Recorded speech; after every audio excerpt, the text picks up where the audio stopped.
isang malawak na gubat na kung saan nakagapos ang isang kaawa-awang tao sa isang puno ng pera.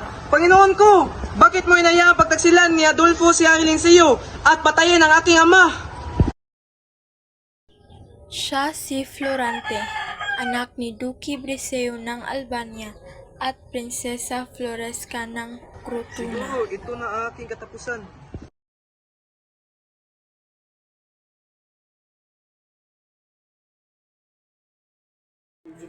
O, tanada, ay lupit mo. Ginawa mo ang aking minamahal, ginawa mo si Planeta. Paalam mahal kong Albania, paalam mahal kong Laura. Saan kaya nagagaling ang busis na iyon?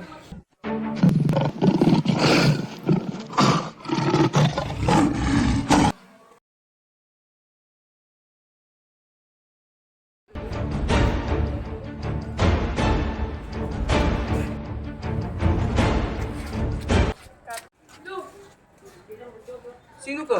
Anong ginagawa mo dito? Magpahinga ka muna, ako ang nagligtas sa iyo. Hindi mo napansin? Tayo ay magkalaban, isa kang muro. Hangal, dinagdagan mo lang iyong kasakit. Kung gayon, salamat. Maaari pa bang malaman kung bakit ka napadpa dito? Ako si Florante, anak ni Duque Briseo ng Albania at Prinsesa Floresca ng Crotona. Pwede, lumayo ka sa aking pinsan. Sa'yo. Bakit kailangan niya pang umalis? Dahil mas maganda pa ang pagtuturo doon sa Atenas. Kung hindi siya mag-aaral, paano nang sinabukasan niya? Sino na mag-aalaga sa kanya? Sino na mag-aalaga sa anak ko? Huwag ka mag-alala. Aalagaan siya ng mga guro doon. Pumayag si Florante na doon siya paaralin sa Atenes. Florante, maligayang pagdating. Ako nga pala si Antinor, ang iyong magiging guro. Salamat po, aking guro. Mag-alala Florante, magugustuhan mo rin ang Atenas.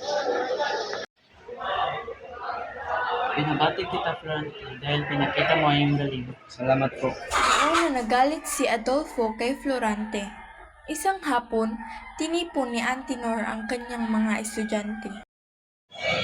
Si Florante at si Adolfo ang una magsasagula.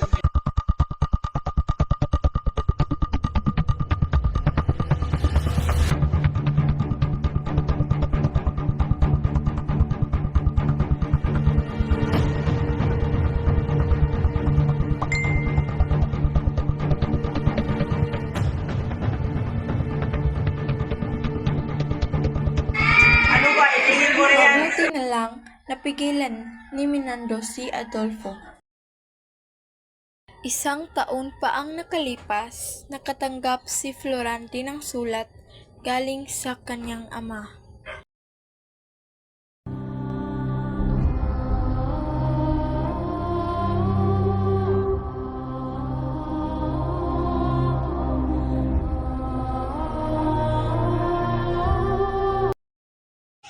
Aking ina, hindi man lang tayo nagsama ng matagal. Paalam po, aking guro. Florante, palagi mong tatandaan, mag-ingat ka kay Adolfo. Salamat, aking guro. Hindi ko po ito magkakalimutan. Paalam po Florante. Mas mabuti pang samahan mo si Florante. Upang ulapin natin sa Umuwi si Florante sa Albania kasama si Minandro. Nakatanggap si Duque Briseo ng isang sulat mula kay Haring Lencio. Binata sa ating pinagbinig. Ikaw lang kapalit sa ating trono. Mahal na rin. Maaari ko bang malaman anong pangalan ng binibining iyan? Siya ang ating anak na si Laura. Muna kita kasi mag-uusap kami sa iyo mo.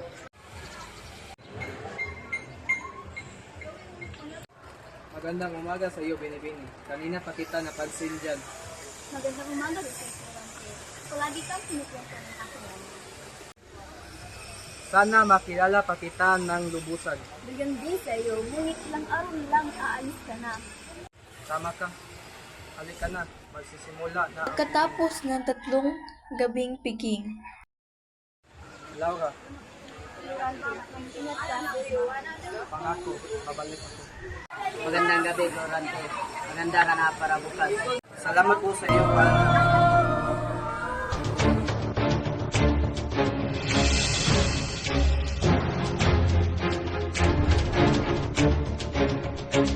Sugod para sa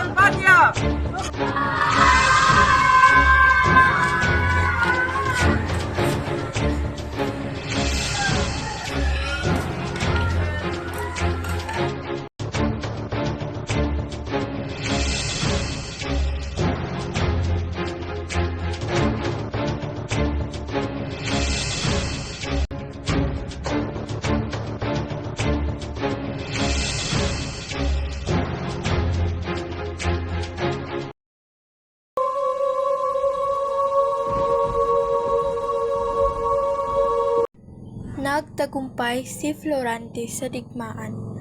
Nabalitaan din niya na dinakip si Haring Lencio kaya iniligtas niya ito.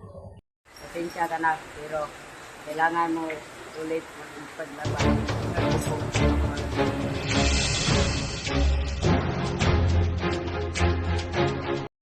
Sama, nanalo tayo, mabuhay! Sumama ka sa amin kung ayaw mo mamatay. Hindi! Ako naman ang magsasalaysay. Ako nga pala si Aladdin. Ang mas masahol pa doon, inagaw niya ang aking kasintahan si Florida. Florida, sumama ka sa akin. Ay, kung sumama sa iyo, hindi ka sasama sa akin, papatayin ko si Aladdin. O siya, sige, sasama ako pero huwag mong papatayin si Aladdin.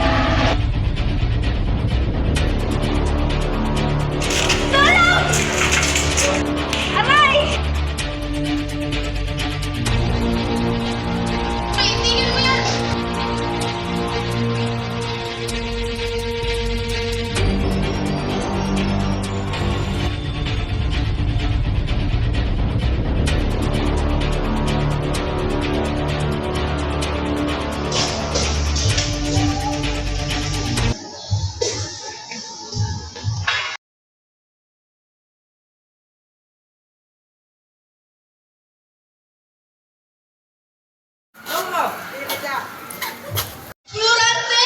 Aladdin!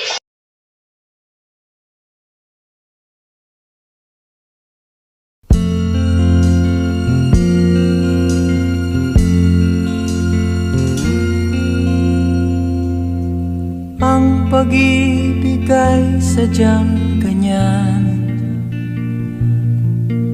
tiwala sa isa't isa'y kailangan. Dati mong pag-ibig wala akong pakialam, basta't mahal kita kailan pa man.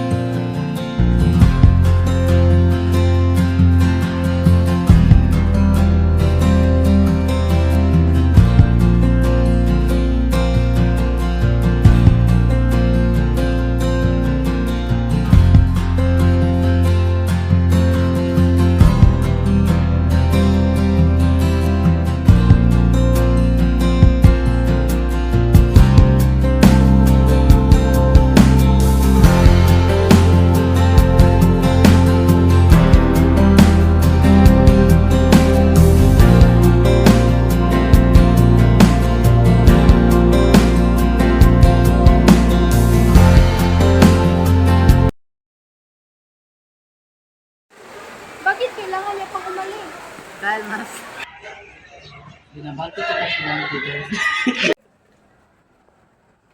Sino ka?